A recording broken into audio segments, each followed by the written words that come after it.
Hi everyone! Today's story takes place in Cozy Cafe. Let's practice Slovak with food and drink vocabulary.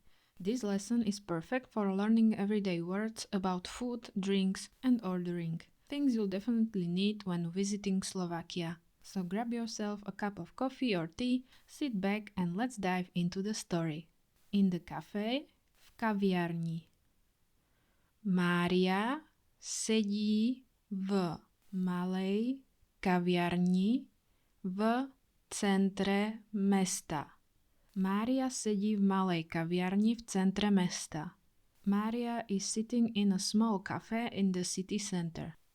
Vonku prší, preto má Mária dážnik vedľa stola.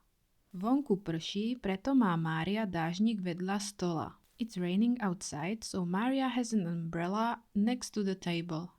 Objedná si kávu s mliekom a koláč. Objedná si kávu s mliekom a koláč. She orders a coffee with milk and a piece of cake.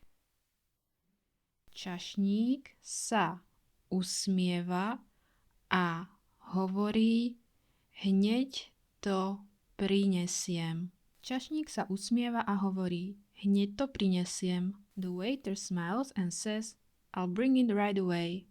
Mária číta knihu a počúva hudbu.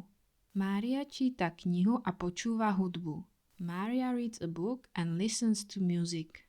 Keď dostane koláč, povie: vonia výborne. Keď dostane koláč, povie: vonia výborne. When she gets the cake, she says, it smells great. Po 20 minútach zaplatí a ide domov. Po 20 minútach zaplatí a ide domov. After 20 minutes, she pays and goes home. Quiz.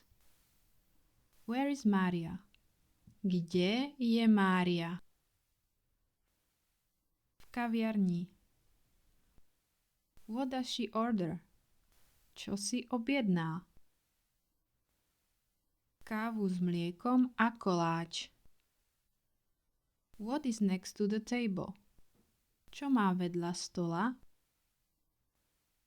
Dážnik. How does she react when she gets the cake? Ako reaguje, keď dostane koláč? Povie, že vonia výborne. What does she do after 20 minutes? Čo robí po 20 minútach? Zaplatí a ide domov. And that's our coffee story. Now you know some really practical Slovak words and phrases for ordering food or drinks, or simply enjoying a quiet moment at a cafe. What about you? If you were in Slovakia, what would you order? Let me know in the comments, and if you enjoyed this story, give it a like and subscribe for more short Slovak stories at the A2 level. See you in the next one!